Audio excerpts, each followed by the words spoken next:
5 श्लोक 12।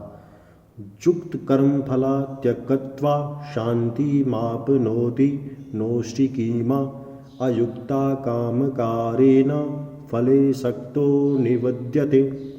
अर्थात निश्चल भक्त शुद्ध शांति प्राप्त करता है क्योंकि वह समस्त कर्म फल मुझे अर्पित कर देता है, क्योंकि जो व्यक्ति भगवान से युक्त नहीं है और जो अपने श्रम का फल कामी है वह बन जाता है। तात्पर्य, एक कृष्ण भावना भावित व्यक्ति तथा एक देहात्म बुद्धि वाले व्यक्ति में ये अंतर है कि पहला तो कृष्ण के प्रति आसक्त रहता है, जबकि दूसरा अपने कर्मों के फल के प्रति आसक्त रहता है। जो व्यक्ति कृष्ण के प्रति आसक्त रहकर उन्हीं के लिए कर्म करता है वह निश्चय ही मुक्त पुरुष है और उसे अपने कर्म फल की कोई चिंता नहीं होती। भागवत में किसी कर्म के फल की चिंता का कारण परम सत्य के ज्ञान के बिना दैव भाव में रहकर कर्म करना बताया गया है। कृष्ण श्री भगवान है। कृष्ण भावना वर्त में कोई द्वैत नहीं रहता। जो कोई विद्यमान है वह कृष्ण की शक्ति कर्मपथ ही फल है और कृष्ण सर्व मंगल में है। अतः कृष्ण भावनामृत में संपन्न सारे कार्य परम पद पर हैं। वह दिव्य होते हैं और उनका कोई भौतिक प्रभाव नहीं पड़ता। इस कारण कृष्ण भावनामृत में जीव शांति से पूरित रहता है, किंतु जो इंद्रिय तृप्ति के लिए लाभ के लोभ में फंसा रहता है उसे शांति नहीं मिल सकती। यही कृष्ण भावनामृत का रहस्य है। यही अनुभूति कि कृष्ण के अतिरिक्त कुछ भी नहीं है, शांति तथा आवेग का पद है। श्लोक 13 अध्याय 5। सर्वकर्माणि मनसः संन्यासः सुखवंशी नवद्वारे पुरे देहि नैव कुपुत्र कार्यन। अर्थात जब देहधारी जीवात्मा अपनी प्रकृति को वश में कर लेता है और मन से समस्त कर्मों का परित्याग कर देता है, तब वह 9 द्वार वाले नगर भौतिक शरीर में बिना कुछ किए कराए सुखपूर्वक रहता है।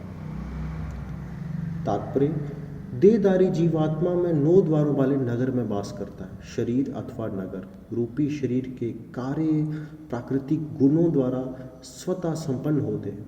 शरीर की परिस्थितियों के अनुसार रहते हुए भी जीव इच्छा अनुसार उन परिस्थितियों के परे भी हो सकता है। अपनी परा प्रकृति को विस्मृत करने के ही कारण वह अपने को शरीर समझ बैठता है, इसलिए कष्ट पाता है। कृष्ण भावनामृत के द्वारा वह अपनी वास्तविक स्थिति को पुनः प्राप्त कर सकता है और इस देह बंधन से मुक्त हो सकता है। अतः यूं ही कोई कृष्ण भावनामृत को प्राप्त होता है, तुरंत ही वह शारीरिक कार्यों से सर्वथा विलग हो जाता है। ऐसे संयमित जीवन में जिसमें उसकी कार्य प्रणाली में परिवर्तन आ जाता है, वह 9 द्वारों वाले नगर में सुखपूर्वक निवास करता है। ये 9 द्वार इस प्रकार है। नवद्वारे पुरे देहि हंसो ललयातो वही वशी सर्वस्या लोकस्या स्वाथारस्या चरस्या च।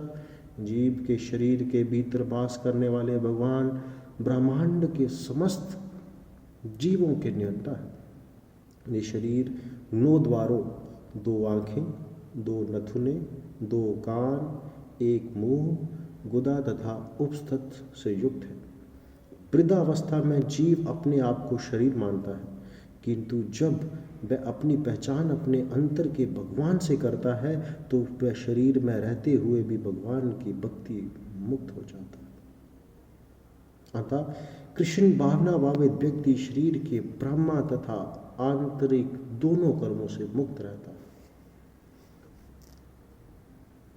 न कर्तव्य न कर्माणि लोकस्या सृजति प्रभु न कर्म फल संयोगः स्वभाव वस्तु प्रवर्तते। श्लोक 14 अध्याय 5। अर्थात शरीर रूपी नगर का स्वामी देहधारी जीवात्मा ना तो कर्म का सृजन करता है, ना लोगों को कर्म करने के लिए प्रेरित करता है। ना ही कर्मफल की रचना करता है, जिस सब तो प्रकृति के गुणों द्वारा ही किया जाता है। तात्पर्य, जैसा कि 7वें अध्याय में बताया जाएगा, जीव तो परमेश्वर की शक्तियों में से एक है, किंतु वह भगवान की अपरा प्रकृति है जो पदार्थ से भिन्न है। बोल सच।